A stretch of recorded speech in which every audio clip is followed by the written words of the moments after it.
అదే RTV app వార్తల్ని క్షణాల్లో చదివే అవకాశం ఉంటుంది. ఒక న్యూస్ పేపర్, ఒక టెలివిజన్ ఛానల్ మీ చేతుల్లో ఎప్పుడూ ఉంటాయి. K Brahmachari, CPM party Bhadradri Kothagudem జిల్లా కార్యదర్శి వర్గ సభ్యుడిని.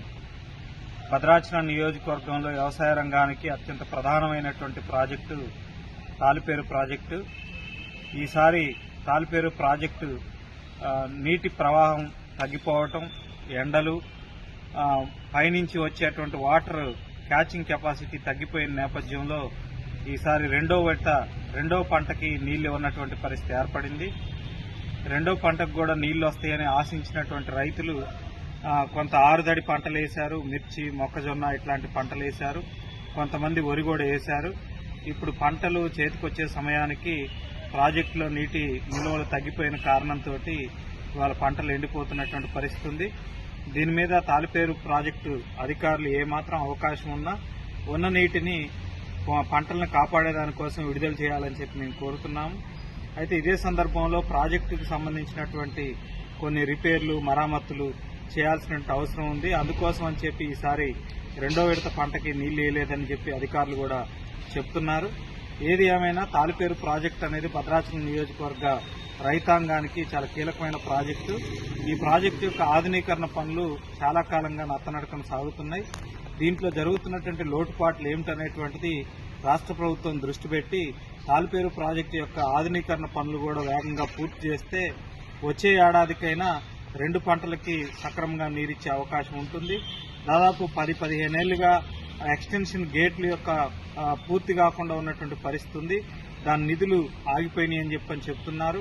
ఇప్పుడు కాంగ్రెస్ ప్రభుత్వం ఈ చిన్న తరహా ప్రాజెక్టు, చాలా ఉపయోగకరమైనటువంటి ప్రాజెక్టు ఆధునీకరణకు కూడా నిధులు ఇస్తే రైతాంగానికి మంచి మేలు జరిగినట్టయితే ఆ దిశగా ప్రభుత్వం కూడా ఆలోచన చేసి ఇప్పుడున్న నీటిని, ఉన్న పంటను కాపాడుకోవడం కోసం విడుదల చేయడంతో పాటు ఆధునీకరణ పనులు కూడా బడ్జెట్ విడుదల చేసి పూర్తి చేయాలని కోరుతున్నాం. భద్రాచలం డివిజన్లో ఉన్నటువంటి చర్ల, దుమ్మగూడ మండలాలకు జీవన లాంటి తాలిపేరు ప్రాజెక్టు ఈ రోజున ఎండిపోయి నీళ్లు లేక వెలవెలపోతా ఉంది. దాని కింద వేసినటువంటి దాళవా వేసినటువంటి రైతాంగం ఇక్కడ ఉన్న అధికారుల అనాలోచిత నిర్ణయాల వల్ల ఈ రోజున ఆరేక కష్ట నష్టాలకి గురవుతా ఉన్నారు. రెండో పంటకి నీరు ఇచ్చినట్టే ఇచ్చారు. మళ్లీ పంట వేసుకున్న తర్వాత ఈ రోజున నీరు ఇవ్వకుండా దాన్ని వాళ్లు ఆపేశారు. దానివల్ల పంటలు ఎండిపోయి రైతాంగం నష్టపోయే పరిస్థితి ఉంది. ఇక్కడ ఉన్నటువంటి అధికారులు గాని, ప్రజాప్రతినిధులు గాని దీని పక్క ఆలోచన చేసినటువంటి అవకాశం కనపట్టలేదు. ఇదంతా చూస్తా ఉంటే అధికారంలోకి వచ్చిన కాంగ్రెస్ ప్రభుత్వానికి చెడ్డ పేరు తేవాలని అధికారులు ప్రయత్నం చేస్తున్నారని మేము అనుకుంటా ఉన్నాం. ఎప్పటికైనా మించిపోయిందేం లేదు. ఈ ఎండిపోయే పంటలను కాపాడదాని కోసం నీరు వదిలిపెట్టాలని ఈ సందర్భంగా మేము కోరతాం. అదేవిధంగా భద్రాచలం ప్రాంతంలో ఉన్నటువంటి గోదావరి నది కూడా ఈ రోజున పూర్తిగా నడి వేసవిలో, అంటే మార్చి నెలలోనే మే నెలలో ఉన్నటువంటి పరిస్థితి, నీరు ఉన్నటువంటి పరిస్థితి కనపడతా ఉంది. వీటన్నిటికి కారణాలు అనేక రకం.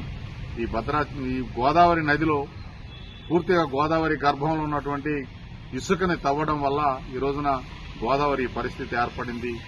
గత ప్రభుత్వం చేసిన పాపాలని, ఈ పాపాల ఫలితమే ఈ రోజున ఈ గోదావరి ఎండిపోవడానికి కారణమని మేము అంటా ఉన్నాం.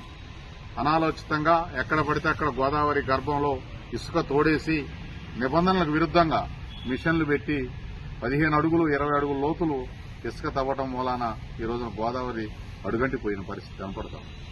ఈ సీతారామ ప్రాజెక్టు పేరుతోని నీరు వదిలేసి అక్కడ ఉన్న పైన ఉన్న నీళ్లను కూడా వదిలేసి ఈ రోజున గోదావరిలో నీళ్లు లేకుండా భద్రాచలానికి కానీ భద్రాచలం డివిజన్కి దుమ్మగూడ నుంచి కింద ఉన్న ప్రాంతానికి తాగునీరు దొరికే పరిస్థితి కూడా రాబోయే రోజుల్లో ఉండదేమని భయపడతా ఉన్నాం. ఎప్పటికైనా అధికారులు స్పందించి ఏదన్నా అవసరమైతే అక్కడక్కడ చిన్న చిన్న రిటైనింగ్ వాల్స్ లాంటి కట్టి గోదావరిలో నీటి నిల్వ చేసి రాబోయే రోజుల్లో నీటి ఎద్దరు రాకుండా దీన్ని కాపాడాలని కోరుతా ఉన్నాం. ఇదే కాకుండా ఇక భద్రాచలం ప్రాంతంలో ఉన్నటువంటి పేపర్ బోర్డు కర్మాగారం వాళ్ళకి ఇచ్చిన అనుమతులను మించి నీరు వాడుకోవడం వల్ల కూడా ఈ పరిస్థితి కనపడతా ఉంది. బోర్గంపాడులో అక్కడ ఉన్నటువంటి ఒక ఇంటేక్ వెల్ ద్వారా నవభారత్ పవర్ ప్రాజెక్టుకి కానీ లేకపోతే ఇంకా వేరే పాలవంత ప్రాంతానికి కానీ నీళ్లు తీసుకెళ్తా ఉన్నారు. దానివల్ల కూడా ఇది వాళ్ళు పరిమితిని మించి నీళ్లు తీసుకుపోవడం వల్ల ఈ పరిస్థితి ఏర్పడిందని మేము భావిస్తాము. కాబట్టి అధికారులు స్పందించి బీపీఎల్ వారు ఎంత అయితే పర్మిషన్ ఇచ్చారో అంతవరకు నీళ్లు తీసుకెళ్లాలని, మిగిలిన ఎక్కువ తీసుకెళ్లిన నీళ్లని అడ్డుకోవాలని చెప్పి ఈ సందర్భంగా మేము కోరుతాం. మరిన్ని వీడియోస్ కోసం ఛానల్ ని సబ్స్క్రైబ్ చేయండి, లేటెస్ట్ అప్డేట్స్ కోసం వాట్సాప్ ఛానల్ ని ఫాలో చేయండి అండ్ లింక్ డిస్క్రిప్షన్ లో ఉంది.